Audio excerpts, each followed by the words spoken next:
socially approve of the steps that Obama has taken. I think that given our current state globally, I think things like the opening up of relations with Cuba has really helped what the U.S. looks like to the rest of the world.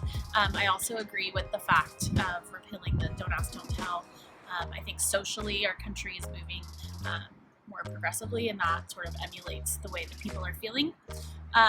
And I definitely feel like even though he's faced resistance, I think things like the Affordable Health Care Act, even though it does obviously have its issues, it represents us taking a step forward to allowing everyone access to health care, which I think is something that people in a fully industrialized nation deserve.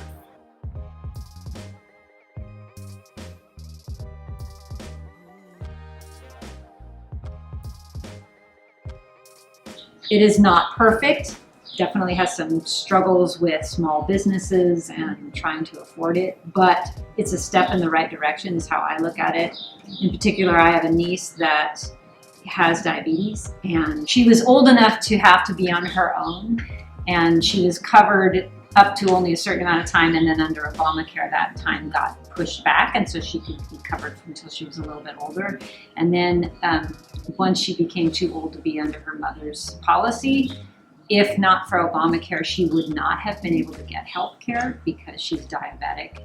And so I look at things like that and how that's just a positive change. It's not perfect, but it's in the right direction.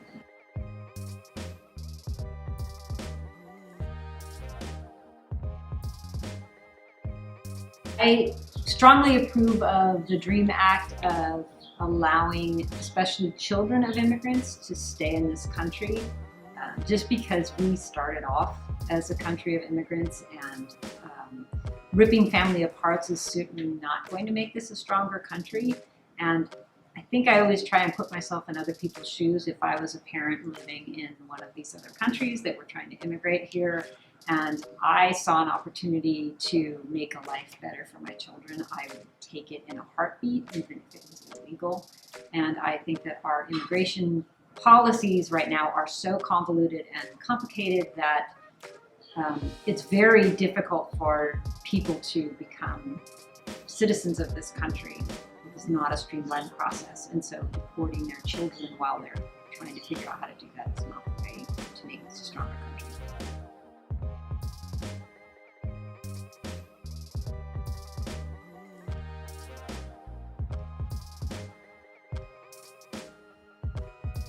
It depends on which Obama is running. If it's the Obama that kind of governed for the first term of his presidency, or the second term, it's kind of a different Obama. The first term of his presidency, he really tried to reach consensus with the Republicans in Congress, which, you know, is admirable, I suppose, but they've made it extraordinarily clear that they weren't going to cooperate with him. He compromised a lot of democratic ideals and gave a lot of ground and got nothing in return for it. He was a lot more militaristic than I was comfortable with. He used drones and things like that. It was a lot more sort of secretive in terms of the national security state and cracked down on whistleblowers. In his second term, I think maybe be freed from having to worry about running again. He's been a lot more aggressive, maybe, a lot more willing to call out the establishment on hypocrisy and ridiculousness. And so he's been a little bit more like he doesn't give two AFs about things. And so that's been a bit more refreshing. So I'd be more willing to vote for that Obama, but given the chance, I don't know, I still might do a protest vote for Bernie Sanders just to make a point.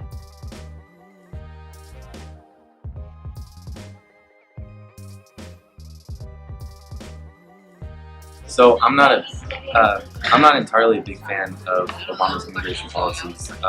I believe that if you want to become a citizen in America, become it legally and become a citizen, not illegally become an immigrant, a legal immigrant. That's one of the reasons why I'm more of a fan of Donald Trump.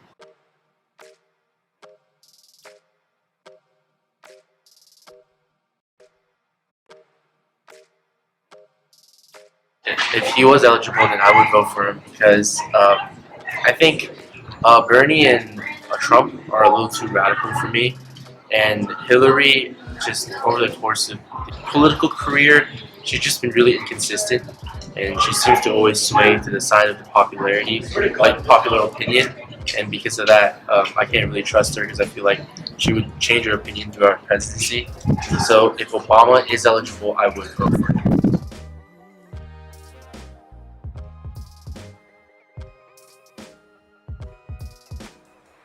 In terms of Cuba, President Obama has finally reversed decades of myopic anti-communist sentiment in this country, that we can be on good terms with the country even if we've had problems with them in the past. So viva Obama for opening up relations with Cuba.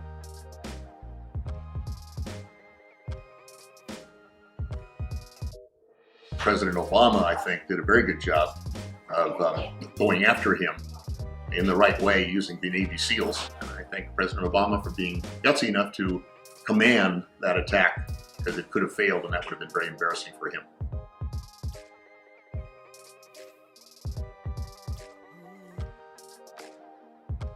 I think generally President Obama has been one of our better presidents in history. He'll probably end up, when the future judges him in retrospect, one of the top 10 presidents, I think, in American history, not only for being the first not white guy president, a person of color, but being extremely intelligent. But the most important thing about Obama, I believe, is he has a fantastic, highly competent wife named Michelle, the First Lady, who I've always been very impressed with.